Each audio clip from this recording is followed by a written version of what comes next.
जैसा कि पिछली वीडियो में हम लोग internet model set class 10th के सब्जेक्टिव क्वेश्चन 2 मार्क्स वाले में 7 तक क्वेश्चन को हल कर लिए थे। आज क्वेश्चन नंबर 8 से हल करेंगे। तो चलिए 8वां क्वेश्चन जैसा कि आपके सामने दिखाई दे रहा होगा। 8वां क्वेश्चन में देखिएगा, कह रहा है 8वां क्वेश्चन में कि समांतर श्रेणी 2, 5, 8, 11 के प्रथम 20 पदों का योग ज्ञात करें। तो देखिए कितना एपी कितना दिया है, 2 दिया था, 5 दिया था, 8 दिया था और 11 दिया था। प्रथम कई पदों का, 20 पदों का योग पूछा है। 20 पदों का योग, ध्यान से समझिए। ए का मान हो जाएगा कितना, हो जाएगा 2। अब कहिएगा ए क्या है, तो ए प्रथम पद है। डी कैसे निकालते हैं, दूसरा पद में से पहला पद को घटा देने पर हमको डी निकल जाता है, तो 3 हो गया। और देखिए 20 पदों का योग, तो एन का मान 20 काम करेगा, क्योंकि जो होता है एन जो होता है पदों की संख्या होता है, तो कै गो पद है, तो 20 गो पद है। तो योग सूत्र, एपी का योग सूत्र बताइए कि एपी का योग सूत्र क्या होता है।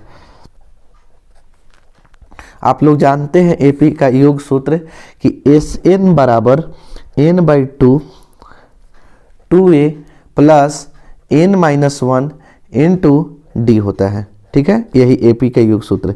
कई पदों का, 20 पदों का। n के मान 20 बैठा दिए, यहाँ भी n का मान 20 बैठा देंगे, बाई 2 हो जाएगा। 2a का मान है 2 बैठा देंगे, प्लस n का मान है 20 बैठा देंगे, -1 है -1 लिख दिए। डी कितना है, 3 है, 3 बैठा देंगे। अब 2 से भाग दे देंगे, कै बार में कटेगा, 10 बार में कटेगा, 10 लिख देंगे। 2 दूनी के 4, अब 20 में से 1 गया तो 19, और गुणा में हो जाएगा 3। ठीक है, तो हो जाएगा कितना, 10, 4 प्लस 19 दिया, कितना हो जाएगा, 57 हो जाएगा। अब 10 गुणा 57 और 4 कितना होता है, 61 होता है, यानी इसका योग कितना हो जाएगा, 610। 20 पदों का योग कितना हो गया, 610 हो गया। अगला क्वेश्चन देखिए, अगला क्वेश्चन में है कि उस समांतर श्रेणी का पदांतर, पदांतर का मतलब होता है सार्वंतर, ज्ञात करें जिसका 11वां पद 38 और 16वां पद कितना है, 73 है। देखिए एपी का 11वां पद कितना दिया था, 38 दिया था ना, तो यहाँ लिखेंगे एपी का 11वां पद दिया है 38। तो आप बताइए कि एपी का 11वां पद क्या होता है, ए प्लस 10 डी होता है। एक कम करके लिखते हैं, बराबर 38 दिया है, बराबर 38 लिख दिए, इक्वेशन हो गया फर्स्ट। पुनः देखिए फिर कहा है क्वेश्चन में कि एपी का 16वां पद 73 है, तो यहाँ एपी का केवा पद लिखेंगे, 16वां पद लिखेंगे। तो एपी का 16वां पद लिखेंगे, कितना है, 73 है, 73 लिख देंगे। 16वां पद क्या होता है, ए प्लस 15 डी होता है, 15 डी लिख देंगे, बराबर 73 लिख देंगे। इक्वेशन का कर देंगे सेकेंड। हमसे सार्वंतर पूछा है, तो यहाँ से दोनों इक्वेशन को हल करेंगे। ए बराबर है, घटाने पर लिखेंगे। इक्वेशन फर्स्ट में से इक्वेशन सेकेंड को क्या करने पर, घटाने पर। देखिए कितना शॉर्ट में लिखा गया, इक्वेशन फर्स्ट में से इक्वेशन सेकेंड को क्या करने पर, घटाने पर। फर्स्ट क्या है, ए प्लस 10 डी बराबर दिया है 38, और सेकेंड क्या है, ए प्लस 15 डी बराबर कितना है, 73 दिया है। समझ में आ रहा होगा, प्लस है तो माइनस, प्लस है तो माइनस, प्लस है तो माइनस, ये कट गया। यहाँ से 15 डी क्या है, में माइनस में है ना, यहाँ 10 डी क्या है, प्लस है, तो इसका चिन्ह क्या हो जाएगा। देखिए घटाने पर क्यों लिखे, क्योंकि प्लस सामान चिन्ह घटता है। जब 15 में से 10 गया होगा, गया तो कितना बचेगा, -5 डी बचेगा। 73 में से 38 घटेगा तो माइनस कितना बचेगा, 35। माइनस माइनस काट दीजिए, डी बराबर हो जाएगा 35 बटे में 5 हो जाएगा, 5 से काट दीजिए 7 बार में, डी का मान हो गया 7, आंसर हो गया। इस तरह से आपका पदांतर या सार्वंतर ज्ञात हो चुका है।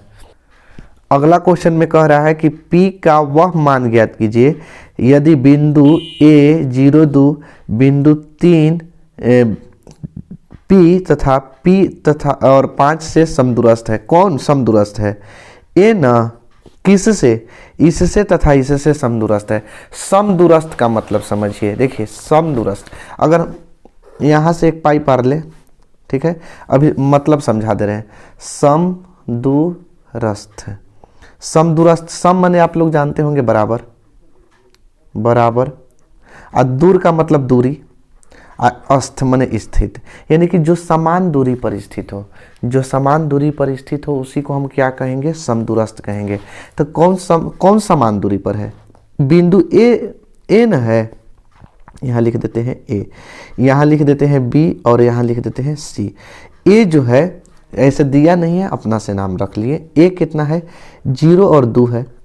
बी कितना मान लेते हैं, 3 और पी मान लेते हैं, और सी को मान लेते हैं पी और 5। यानी बिंदु ए है इससे और इससे समान दूरी पर है। तो भैया समान दूरी पर है तो यानी इसका दूरी और इसका दूरी बराबर होगा। बोलिए, इसका दूरी और इसका दूरी का होगा, बराबर होगा। तो हम यहाँ से लिख सकते हैं कि बी ए जितना होगा, बी ए के बीच की दूरी, उतना ही बीच की दूरी किसका होगा, ए सी के होगा। ठीक, समझ में आ रहा है ना। तो क्या होता है फार्मूला कि x2 माइनस x1 का होल स्क्वायर, यानी कि 0 माइनस 3 का होल स्क्वायर। बी ए में देखिएगा अब प्लस का होता है y2 माइनस y1 का होल स्क्वायर, यानी कि 2 माइनस पी का होल स्क्वायर। इतना तक आपको समझ में आया। ये किसका बैठा दिए, बी ए वाला के बैठा दिए, फिर ए सी वाला के बैठाएंगे। तो x2 माइनस x1 का होल स्क्वायर अंदर रूट में, तो p माइनस 0 का होल स्क्वायर, कोई दिक्कत नहीं है। तो p और फिर 5 माइनस 2 का होल स्क्वायर, 5 माइनस 2 का whole square, y2 minus y1 का होल स्क्वायर। यही ना होता है दूरी सूत्र। ठीक है, अब रूट से रूट दोनों दिन हटा दीजिए, 0 में से 3 घटेगा तो -3 बचेगा का होल स्क्वायर।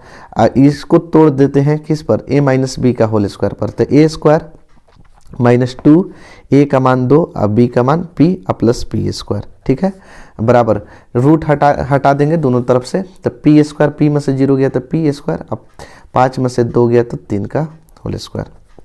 3 तिया 9 हो जाएगा, माइनस माइनस हो जाएगा प्लस, और प्लस 2 दूनी के 4 और माइनस का हो जाएगा 2 दूनी के 4 पी। देखिए 2 दूनी के 4 पी और प्लस से का हो जाएगा, पी स्क्वायर हो जाएगा।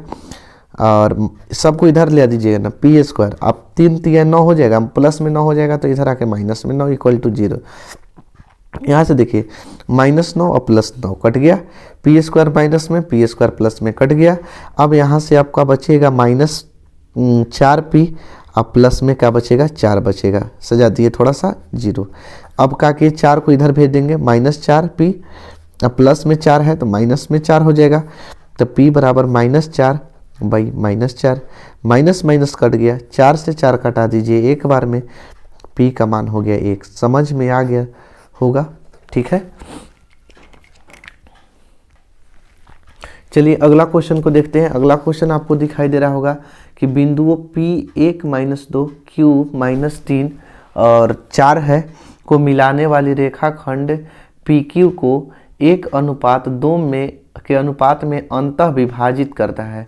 करने वाले बिंदु के निर्देशांक ज्ञात कीजिए। देखिए इसको हम विभाजन सूत्र पर बनाएंगे, चूंकि विभाजित कह रहा है ना, तो इसको कौन सा सूत्र पर बनाएंगे, विभाजन सूत्र पर। मान लेते हैं कि एक बिंदु P है, एक बिंदु का है Q है। P का जो निर्देशांक दिया था वो दिया था 1 और -2, और Q का निर्देशांक दिया है -3 और दिया है 4। ठीक, यहाँ पर एक बिंदु है, कोई बिंदु, तो कोई बिंदु हम मान लेते हैं, क्या माने, PQR मान लेते हैं। R जो बिंदु है वो XY, वो बिंदुओं कितना PQ को 1:2 में अंतः विभाजित करता है। तो हमको इस R का निर्देशांक ज्ञात करना है। तो पहले हम जो माने हैं उसको लिख लेते हैं। लेट R का निर्देशांक बराबर XY है। ठीक है, समझ में आ रहा है। अब R का निर्देशांक XY है, P कितना दिया है, 1 दिया है और -2 दिया है। तो आप जानते हैं कि ये x1 होता है y1 होता है, x1 y1 x2 y2। और Q कितना दिया है, -3 और 4। ये क्या होता है, x2 और y2। ठीक, समझ में आ रहा है। और देखिए यहाँ से ये m का मान होता है, m बराबर 1 और n बराबर हो जाएगा 2। देखिए कहीं कहीं m1 m2 मानते हैं, तो आप जोश से बनाइए। ठीक है, आप कुछ भी मान सकते हैं, m1 m2 मान के बनाइए, m1 m2 लिखिएगा। हम mn मान लिए तो हम mn लिखेंगे, इसमें कोई प्रॉब्लम नहीं हो। बाकी फार्मूला वही होना चाहिए। ठीक है, दूसरा नहीं। यहाँ से लिखेंगे विभाजन सूत्र से, बाइसेक्शन फार्मूला, विभाजन सूत्र से। विभाजन सूत्र क्या होता है, यहाँ से आर का चूंकि निकाल रहे हैं, एक्स वाई का निकाल रहे हैं, तो आर एक्स वाई बराबर M X two plus N X one by M plus N, ठीक है, M Y two plus N Y one by M plus N. समझ में आ रहा है आपको? इस सूत्र होता है, आप इस सूत्र को याद कर लीजिए। देखिए आपको ऑब्जेक्टिव में भी सूत्र पूछेगा, सूत्र से आपको काफ़ी हेल्प मिलेगा। m का मान 1 है, x2 है, x2 का मान -3 है, प्लस n है, n का मान है 2, x1 है, x1 का मान 1 है, m प्लस n 1 प्लस 2, फिर m है, m का मान 1, m का मान 1, y2 है, y2 देखिए 4 है, प्लस n का मान है 2 बिठा दिए, y1 है, y1 का मान है -2 बटा में m प्लस n है, m प्लस n यानी 1 प्लस 2, ठीक। अब 3 में 1 का गुणा करेंगे -3, 2 एकम 2 हो जाएगा, बटा में 2 और 1 3, 1 में 4 से गुणा करेंगे, 4 एकम 4, 2 दूनी के 4 हो जाएगा, बटा में कितना हो जाएगा 3 हो जाएगा, 2 1 3। अब 3 में से 2 घटेगा तो -1 बचेगा, -1 बटा 3, और 4 में से 4 गया 0 बचेगा, बटे 3 बचेगा, यानी आर बिंदु का जो निर्देशांक आ गया कितना आ गया -1 बटे 3 और 0 बटे 3, या ऐसे भी लिख सकते हैं -1 बटे 3 और 0, ठीक है आंसर। अगला क्वेश्चन देखिए, अगला क्वेश्चन में कह रहा है कि समलंब चतुर्भुज ABCD के विकर्ण AC तथा BD परस्पर O पर प्रतिच्छेद करते हैं, जहां AB समांतर DC, तो सिद्ध करना है कि त्रिभुज DOC और AOB समरूप है। चलिए हम इसका डायग्राम बनाते हैं। यहाँ से क्वेश्चन के अनुसार से ABCD क्या बना देंगे, एक समलंब चतुर्भुज बना देंगे। माफ़ कीजिएगा मेरे पास अभी स्केल नहीं है, ठीक है, इसलिए हम यहाँ से इससे बनाते हैं। समलंब चतुर्भुज कैसे बनाते हैं, तो वैसे चतुर्भुज जिसके 2 भुजा असमांतर और 2 भुजा समांतर हो उसे हम समलंब चतुर्भुज कहेंगे। समांतर यानी बराबर नहीं, समांतर और बराबर में अंतर होता है। यहाँ से एक देखिए, हम यहाँ से, यही तो होता है, सॉरी स्केल नहीं है, गड़बड़ा गया। चलिए तो ABCD क्या कर दिए, समलंब चतुर्भुज बना दिए। हम यहाँ इसका नाम दे देंगे ABCD, ठीक है। ABCD एक समलंब चतुर्भुज है। अब इसके बाद बोला है कि इस ABCD के विकर्ण AC तथा BD, AC तथा का है BD, AC और BD जो है वो परस्पर O पर प्रतिच्छेद करते हैं। परस्पर कहाँ प्रतिच्छेद करते हैं, O पर ना। देखिएगा इसका विकर्ण, अब कहाँ से हम बनाए, इसी से बना लेते हैं विकर्ण। आप लोग स्केल से बनाइएगा, ठीक है, मेरे पास अभी स्केल नहीं है। AC हो गया और BD हो गया। चलिए, और यहाँ कहाँ प्रतिच्छेद करते हैं, O पर प्रतिच्छेद करते हैं। अब आपको सिद्ध करके लाना है कि DOC और AOB क्या है, समरूप है। देखिए भैया, इसको आराम से एकदम ध्यान से समझिएगा बनाने के लिए। सबसे पहले लिखेंगे कि दिया है, ठीक है, का है, दिया है, का दिया है कि ABCD एक समलंब है, चतुर्भुज है। पहला दिया है कि ABCD एक समलंब चतुर्भुज है। ABCD क्या है, समलंब चतुर्भुज है, जिसमें का और दिया है कि AC तथा BD विकर्ण O पर प्रतिच्छेद करते हैं। दूसरा लिखेंगे कि AC तथा, जो किताब में दिया रहेगा वही दिया में लिखाता है, आप अपना से जो दिखाई दे रहा है वो दिया में लिख सकते हैं। AC तथा BD विकर्ण परस्पर O पर प्रतिच्छेद करते हैं, छेद करते हैं। अब ध्यान समझिए, एक और दिया है कि जहां AB समांतर DC, तीसरा नंबर डाल के लिखिए AB समांतर DC, सिद्ध करना है। अब यहां लिखते हैं सिद्ध करना है। देखिए भैया, सिद्ध क्या करना है कि DOC, त्रिभुज DOC और AOB समरूप है। तो समरूप का चिन्ह ऐसे होता है, त्रिभुज AOB समरूप है। यहाँ से लिखेंगे प्रमाण, क्या लिखेंगे? प्रमाण। प्रमाण में देखिएगा अब यहाँ से समझिए कि हम इसको थोड़ा सा कलर कर देते हैं ताकि आपको अच्छे से समझ में आए। किस में DOC और AOB में लेना है ना, तो हम DOC, देखिए DOC में ले रहे हैं। यहाँ से आप यहाँ कलर भी कर सकते हैं ताकि बहुत खूबसूरत दिखाई दे, ठीक है। आप परीक्षा में भी कलर का यूज कर सकते हैं, कोई दिक्कत नहीं है। हमने खुद परीक्षा में कलर का यूज करके बनाया था। और AOB,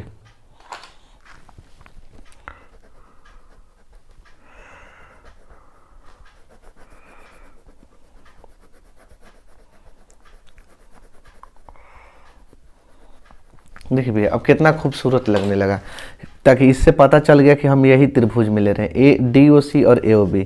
तो त्रिभुज DOC तथा त्रिभुज AOB में, DOC और AOB में दिखाई दे रहा है।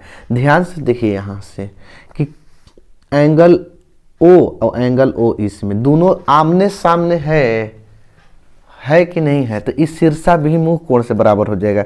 एंगल DOC समरूप हो जाएगा एंगल AOB के, कहाँ से? शीर्षाभिमुख कोण से। मुख शायद डबल म होता है, कोण से, ठीक। अब देखिए ध्यान से समझिए कि यहाँ एंगल A और एंगल C बराबर है एंगल A यानी BAO, ऐसे लिख सकते हैं, चाहे OAB बराबर है, सॉरी समरूप लिखा गया, बराबर दे दीजिएगा, माफ कीजिएगा। AOB बराबर यहाँ से DCO, यहाँ देखिए यहाँ के कोण और यहाँ के कोण एकांतर कोण से बराबर दिखाई दे रहा है। इसका इधर का साइड का इधर इसका साइड एकांतर कोण से क्या होता है? बराबर होता है, एकांतर कोण। इसी प्रकार D का कोण और B का कोण बराबर दिखाई दे रहा है, यानी लिखेंगे कि ABO बराबर होगा CDO। ये भी कहाँ से होगा? एकांतर कोण से।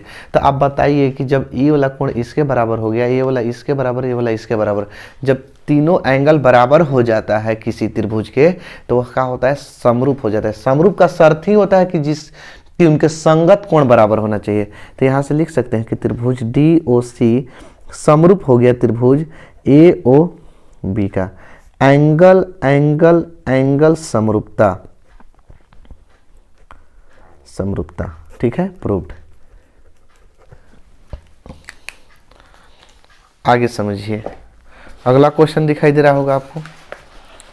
अगला क्वेश्चन में है कि सिद्ध करे कि त्रिज्या के बराबर जीवा वृत्त के केंद्र पर 60 डिग्री का कोण बनाती है। सिद्ध कीजिए त्रिज्या के बराबर जीवा। ध्यान से समझिएगा भैया इसको। यहां से एक वृत्त खींचेंगे, ठीक है,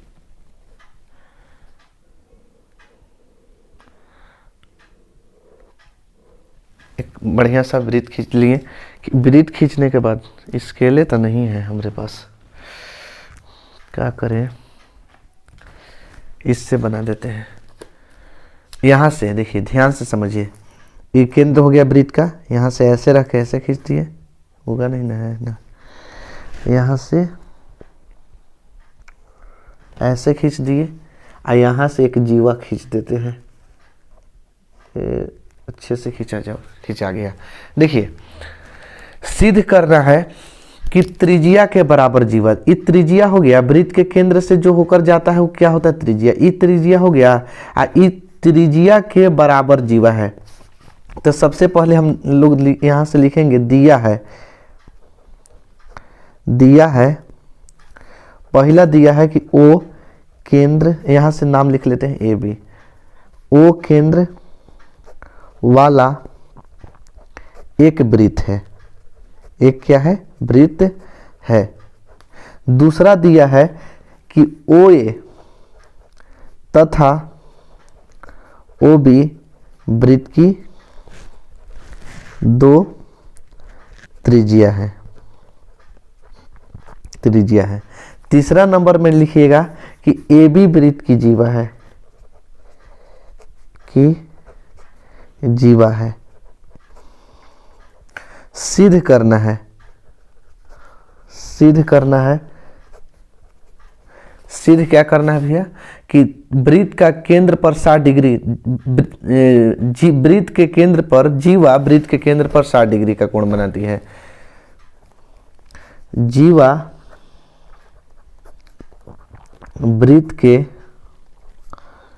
केंद्र पर 60 डिग्री का कोण बनाती है। यही ना सिद्ध करना है। ध्यान से समझिए, प्रमाण में क्या लिखेंगे, कैसे लिखेंगे प्रमाण में कि चूंकि OA तथा OB वृत्त की त्रिज्या है, त्रिज्या है, इसलिए OA बराबर OB होगा। OB वृत्त की त्रिज्या हमेशा क्या होती है, बराबर होती है। AB जीवा, AB जीवा वृत्त के त्रिज्या के बराबर है, त्रिज्या के बराबर है। ठीक है, समझ में आ रहा है ना कि OB जीवा AB जीवा वृत्त के त्रिज्या के बराबर है। तो हम कह सकते हैं कि OA जितना है OB उतना ही है, उतना ही AB है। तो OA बराबर OB बराबर AB। अब बताइए कि जिस त्रिभुज के तीनों भुजा बराबर होती है वह समबाहु त्रिभुज होती है।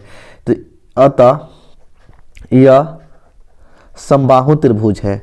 क्या हो गया, समबाहु त्रिभुज। जिसकी तीनों भुजा बराबर हो वो समबाहु त्रिभुज होता है। अतः यह समबाहु त्रिभुज है। अब चूंकि आप जानते हैं कि समबाहु त्रिभुज में कितना डिग्री का कोण बनता है, प्रत्येक 60 डिग्री का कोण बनता है। समबाहु त्रिभुज है, इसलिए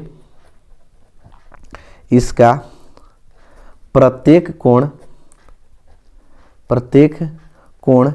60 डिग्री का होगा, 60 डिग्री का होगा। आज जब 60 डिग्री का होगा तो सब ना कोण 60 डिग्री का होगा, ई भी और ए भी। तो अब सिद्ध हो गया कि वृत्त के केंद्र पर बोल रहा था कि सिद्ध करना था कि केंद्र पर 60 डिग्री का कोण बनता है। सगरो 60 डिग्री का कोण बनेगा क्योंकि समबाहु त्रिभुज आ गया। समझ में आ गया। अगला क्वेश्चन 14वां देखते हैं। 14वां क्वेश्चन में है कि यदि tan A बराबर 1 तो सिद्ध करे कि 2 sin A into cos A बराबर 1।